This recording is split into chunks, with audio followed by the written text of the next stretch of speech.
what's going on? I'm Darieth Chisolm. Welcome to Hustle and Heart TV. Part of my desire to do a show like Hustle and Heart was to expose people to a caliber of individuals who could share mindset, mastery in the fields of business, leadership, personal development, and success management. All really important things for business and success. And in life, sometimes you meet people who can do all of these things, but then effectively engage with others and inspire them to grow and expand and become better leaders themselves. Well, it's quite interesting because Sam Deep, my next guest, is one of those people. I had the opportunity to see Sam in action years ago and then followed him loosely through social media. And then a few months back, we ended up on an airplane together, as if fate would have it. And I was endeared again by his passion and commitment to excellence of others.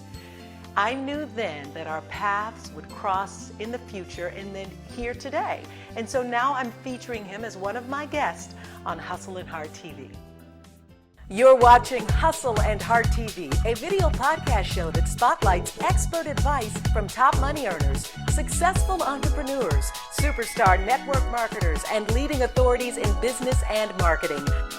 I'm Darieth Chisolm. I'm inviting you into my home and I'm bridging my own personal success as an entrepreneur, MLMer, news anchor, and now video podcast show host to help you leverage more tools and resources, make more money, and generate more ways to take action, become a rock star, and love your journey. Sam, thanks so much for agreeing to be a part of this video podcast. We're so happy for that. Pleasure's mine. Great, fantastic. Great to be with you. So first and foremost, Sam, tell us, what is it that makes an awesome leader? When you think about leadership, what is that? Well, I think leaders really do two things more than anything else, Darieth. The first thing they do is that they engage people. They win their hearts. And the second thing they do, and this is the toughest usually, is they hold their feet to the fire. They make sure that people are accountable for their performance and for their outcomes. And so this aspect of leadership, I would assume, doesn't come naturally. It probably takes work. You're not born a leader, you become one. How do you become one? Well, the interesting thing about those two is that for most people, one of them comes more natural than the other. So some people have a much easier time winning people's hearts. Some people have a much easier time holding their feet to the fire. And what I always tell people is you have to find the one that's least natural for you, and that's the one you need to focus on. Interesting, because when I think about it, when we do sometimes say leaders are born, they're naturally gifted at encouraging people to be their best and motivating people, that would be the winning the heart part. And you would find perhaps that they may be challenged in the area of holding people's feet to the fire. That's often the case. Most people, in fact, say, I would say for every 10 leaders that I work with, I would say 9 say that winning the hearts is easier than holding the feet to the fire. But the interesting thing that you also raise is the question of whether leaders are born or they're made. And Vince Lombardi had this quote a number of years ago that leaders are not born, they are made, and they are made by effort and hard work. Well, there's a lot to that, but I think it's also true that most of us come to the table with something that's in our fabric, it's in our DNA, it's in our upbringing. And I have actually sat in front of somebody that I was coaching and said, you know what, I just think you probably need to focus on being the best accountant, best engineer, best banker that you can be, because I'm not sure leadership is in your future. What makes you determine that? When you see that and when you can share it with someone and they can identify that maybe I'm not a great leader, what telltale signs do you see? Well, if we go back to the engagement accountability piece again, if I don't see the compassion in people's soul, if I don't see them being willing to be a servant leader and to really work with their people in a heart way, then I know that's going to be that's really hard to learn. I mean, if it's not inside of you, it's hard to acquire that.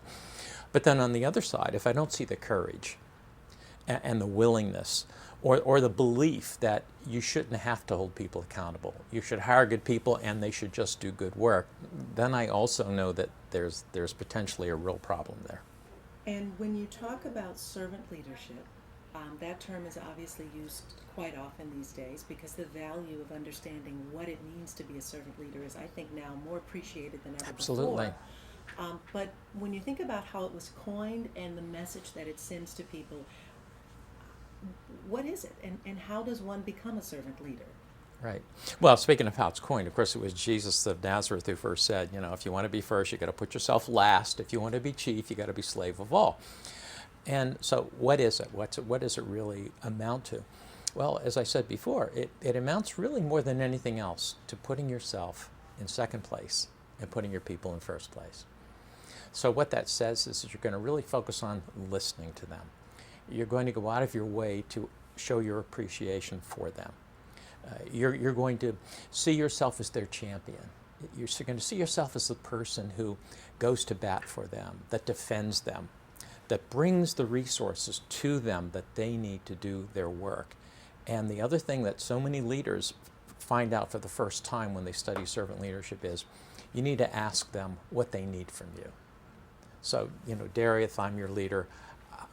What can I do to help you succeed? What is it that I do that enables you more than anything else to do what I'm requiring that you do? So it's a totally different way of leadership for many people. It certainly is, and as you said, it's about putting people first and realizing that in doing that you build a much stronger team. Right. And there's this concept of layered leadership, which is now building leaders within layers of an organization or a team or a business. And how does one promote that and grow that and develop that within the confounds of their business or their team? Well, I think, first of all, if we go back to what leadership really is, leadership is influence. In fact, many people that sometimes I'll be in front of, they'll say, well, I don't lead anybody, I don't supervise anybody, so why should I learn about leadership? Well, that's because leadership is influence. And so I think the way that we get people to accept the concept of layered leadership is to get them to understand that they'll be more successful if they're more able to influence the other people that they need to work with. So leadership doesn't just go in that direction. It also goes in that direction, and it also goes in that direction.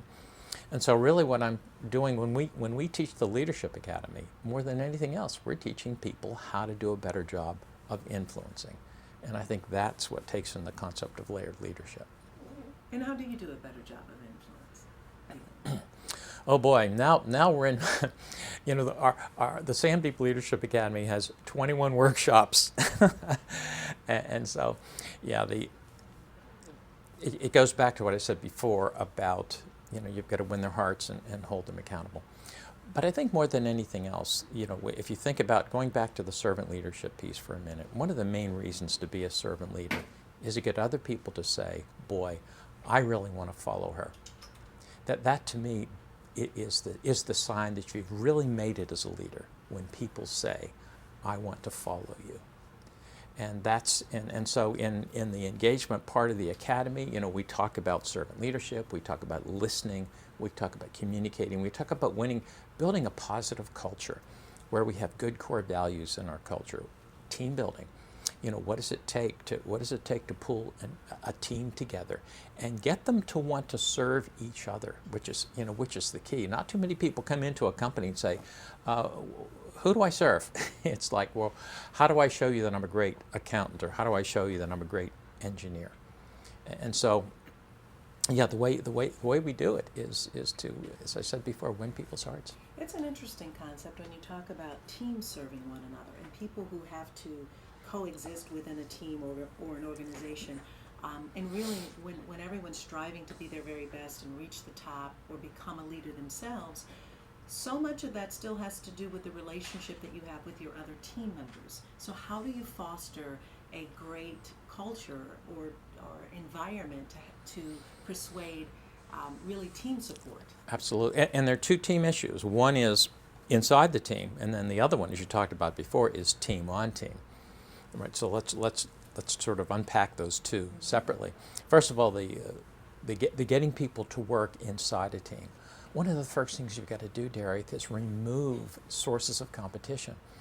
You can't let people think that the way I succeed is by outdoing that other person. But the way I succeed is by outdoing myself. And put a team lead, and by the way, put a servant leader in charge of that team. Right? And the other thing you've got to do is make make expectations very clear within the team.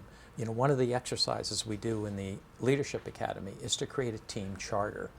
And the team charter says, these are the valid behavioral requirements we have of each other. And we will hold ourselves to those. And we will sign the document. And we will get feedback from our boss for how well we are actually meeting those expectations that we have said that we will meet for each other.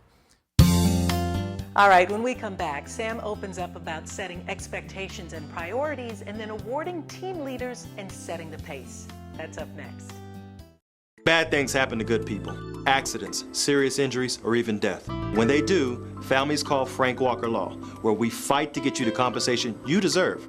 Hard-hitting representation when you need it the most. A real law firm getting real results. If you're not showing up online in videos promoting your business, product, or service, you are truly missing out.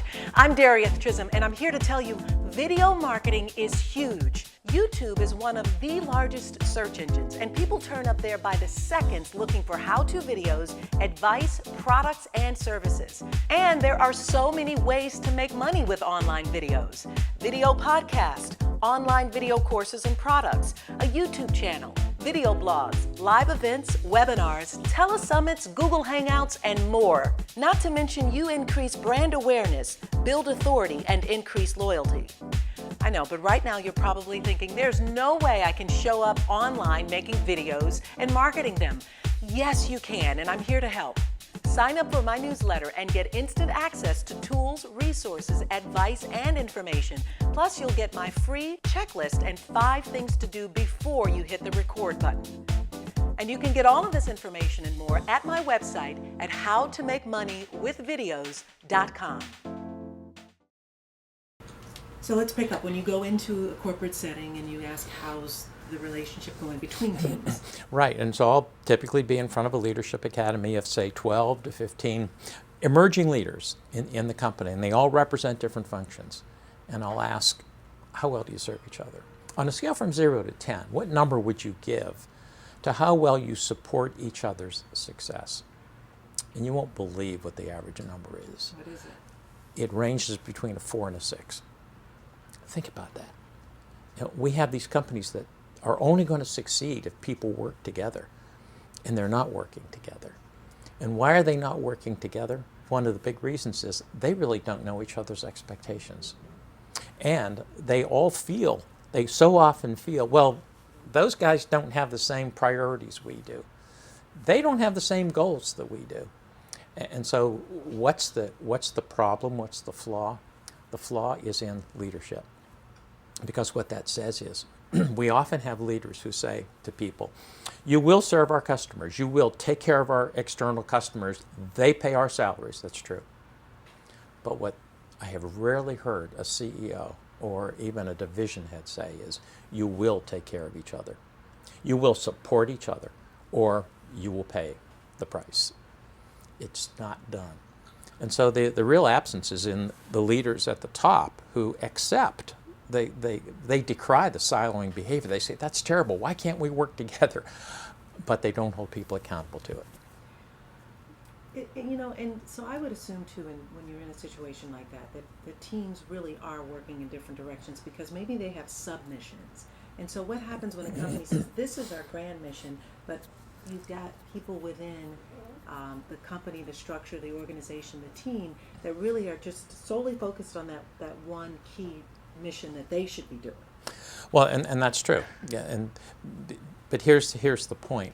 The point is, if let's say you're in charge of engineering, okay, now you have to make sure everything is copacetic in engineering, right? It's got to be orderly. Everything's got to be taken care of. You got to develop your people, but that mission can't be seen as secondary to serving project management, for example, or the people in marketing, for example. So what leadership has to make clear is that it's a balance. It's absolutely a balance. And so also, you need to be rewarded for that team play. If you're only rewarded for being successful in engineering, what are you going to focus on? And so, Sam, within network marketing, within direct sales, there are a number of people who are all clamoring towards the top and working to be very successful, and it takes building teams of people. It also takes standing up in leadership. Oftentimes, people fail to get to those higher levels and earn this incredible income. In some instances, partly because they don't stand up themselves as leaders. In a situation like network marketing, how do you grow competent, strong leaders? Part of what one of the biggest things we have to do in a situation like that is make sure, again, that people see part of their reward coming from developing as a leader and not just getting business. And so that's a big challenge throughout all of corporate America. And that is that sales organizations typically don't get the leadership they need to get because people feel that, well, I can't, if I spend time on leadership, I can't spend time going out there getting more business. And oftentimes there's this juggle where you've got to maintain a base of customers, understand your product or service, try and build your team of distributors who also need to understand the product and services Right. and the business, and then try and develop yourself as a leader when most people come into this thinking, hey, I just want to make 500 extra bucks. Exactly. And now you're telling me if I'm going to be successful, I've got to stand up as a leader.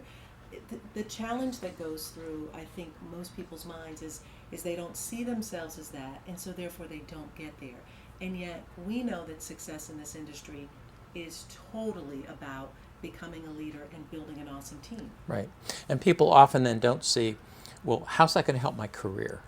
You know, one of the biggest complaints on all employee surveys that you see that are done is that people say, it's not clear to me where I go next. It's not clear to me what my career path is in this organization. And in sales, more than anything else, that is so crucial.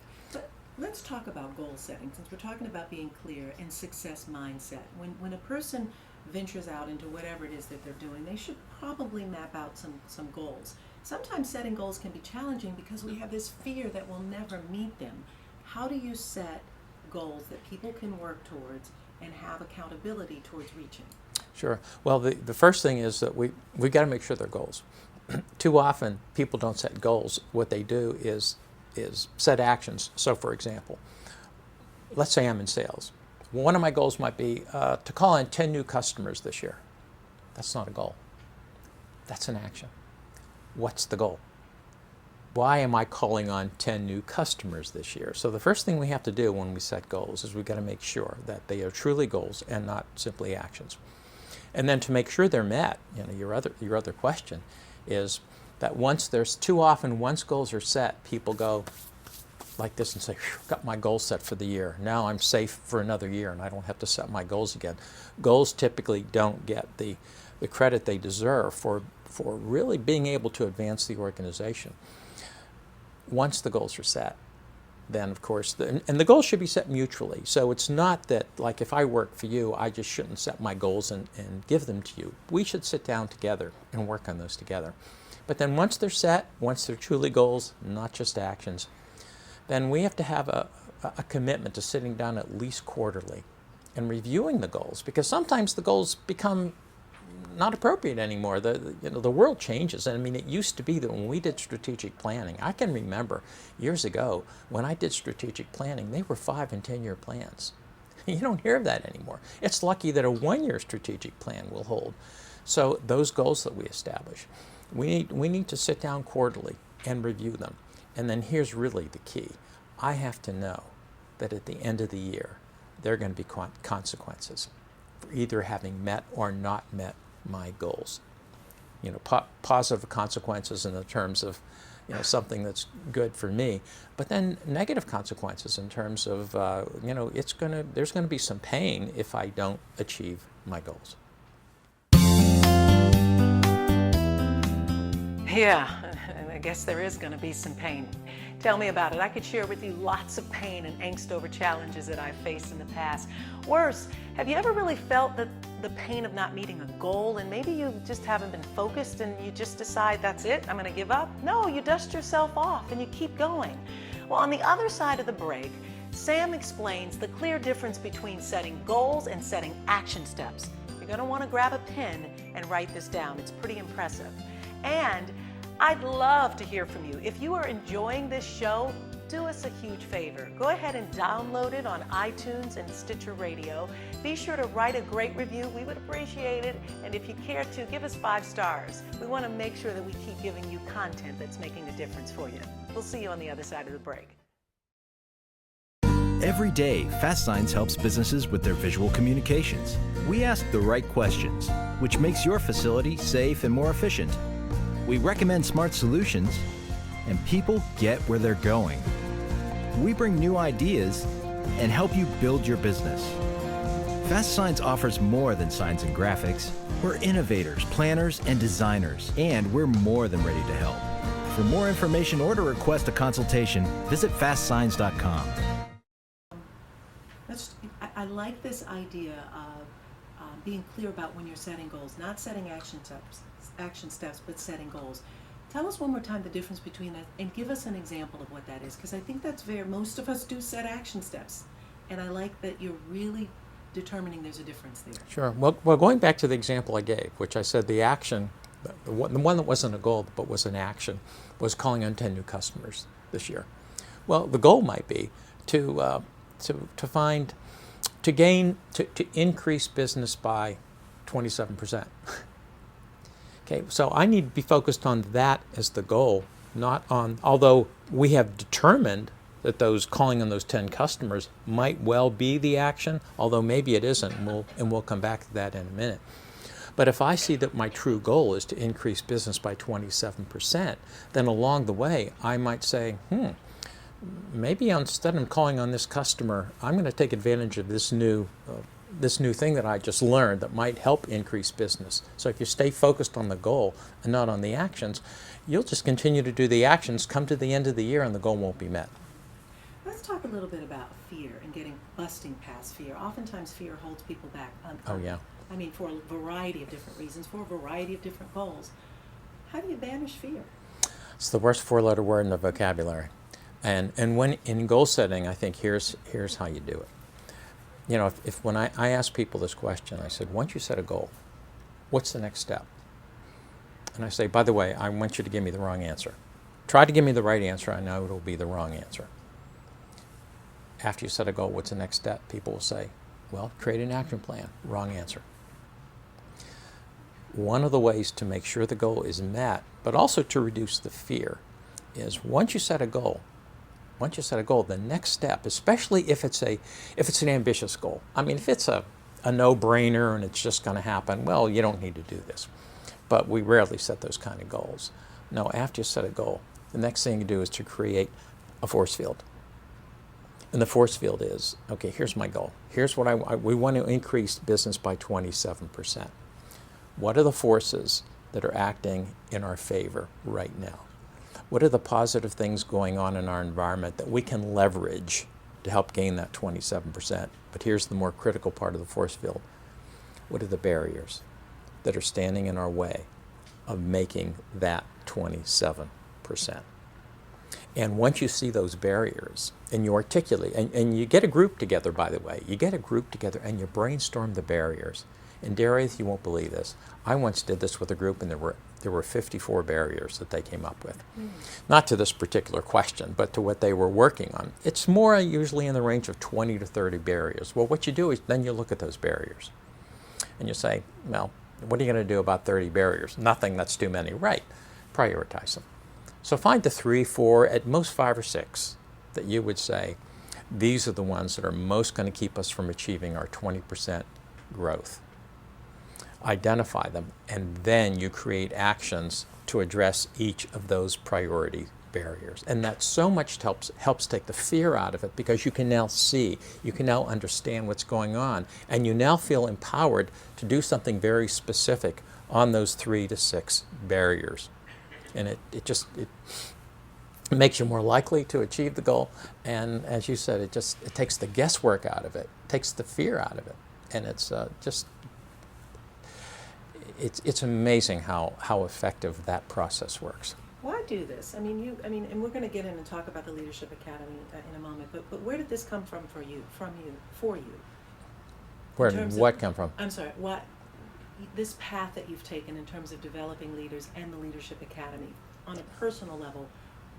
At what point did you know this is what you wanted Sure. to do with your life? Well, there were a couple different paths. One was graduate school. I mean, I fell in love with leadership in graduate school. I studied organizational and industrial psychology, and I said, that's what I want to do.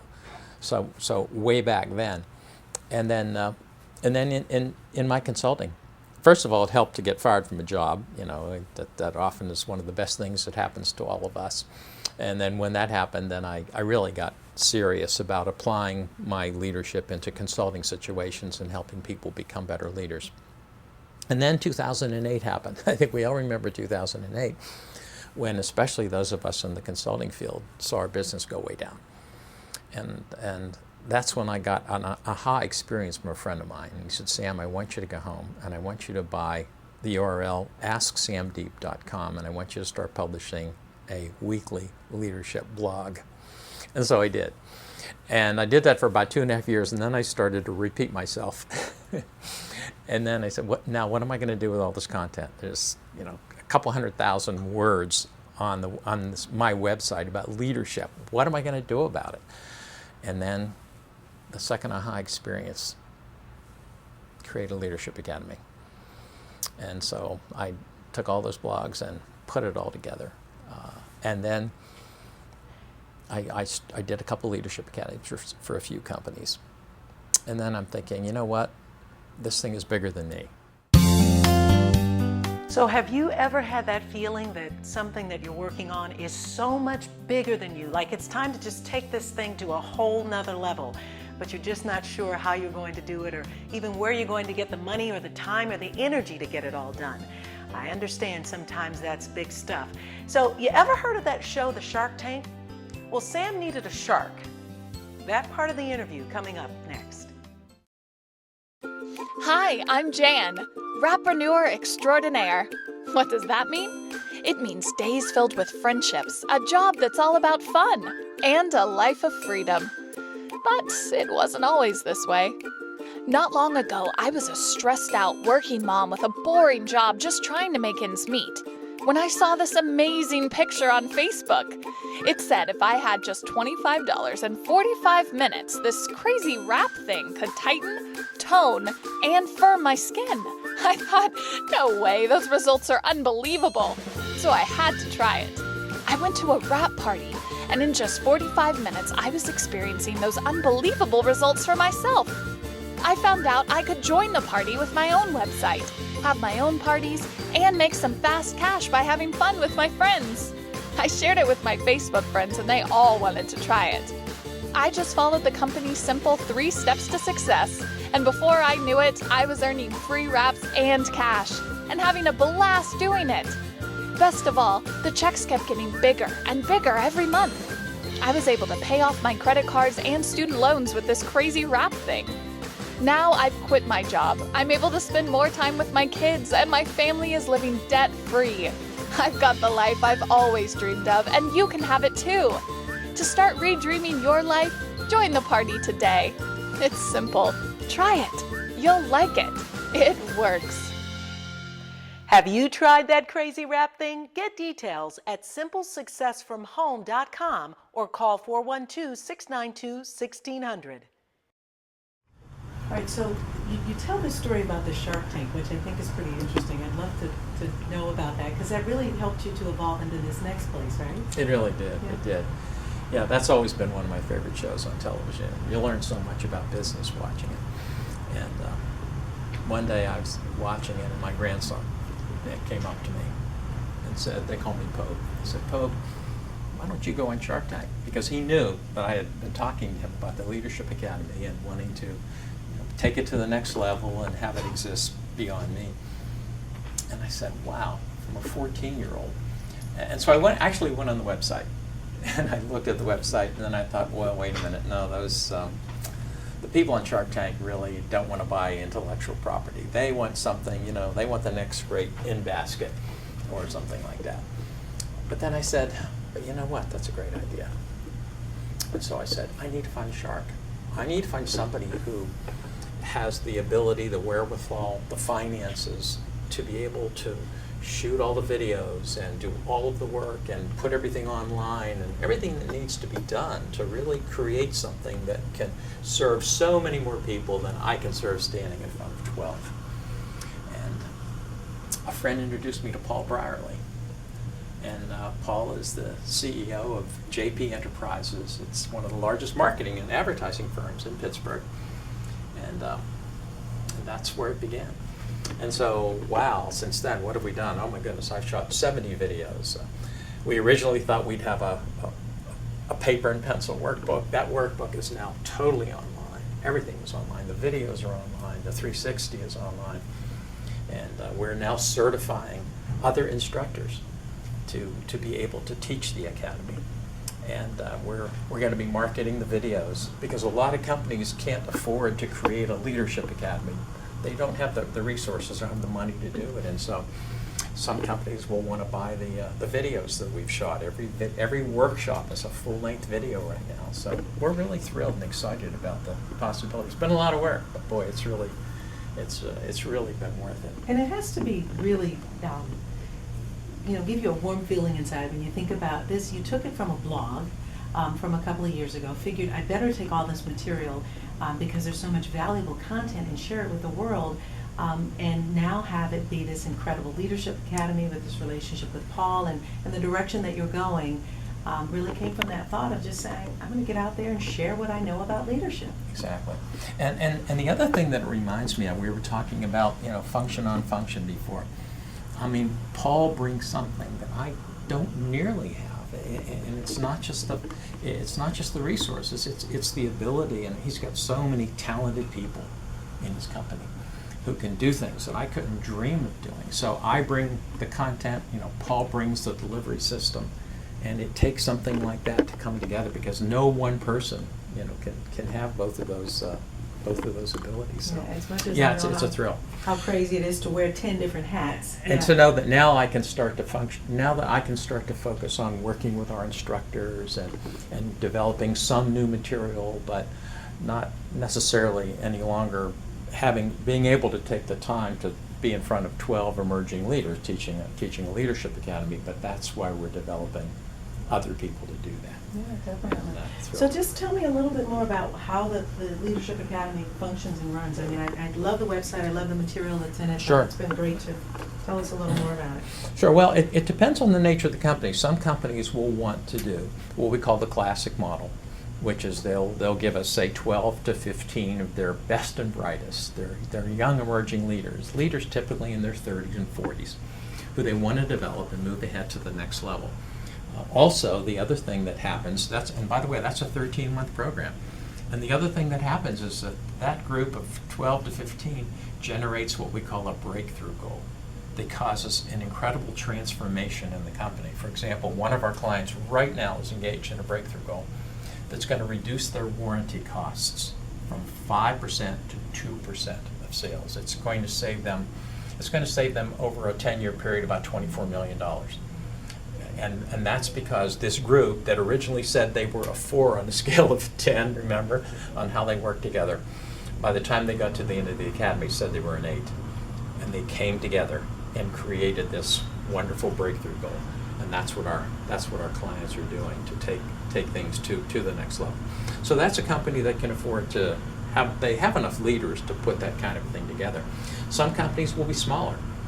Some companies might just be a 10 or a $50 million company, and they'll say, well, gee, I don't know that we have 12 emerging leaders, and gee, maybe that academy is not quite what we can sustain. Fine, we offer to them the videos, and maybe their internal trainers can help facilitate just 5 or 6 of their leaders on the academy. And so there's this incredible flexibility now that we're giving to companies. They go to the website and they see what that flexibility is and what will work for them to give their people the ability to influence in ways that they have never been able to do before.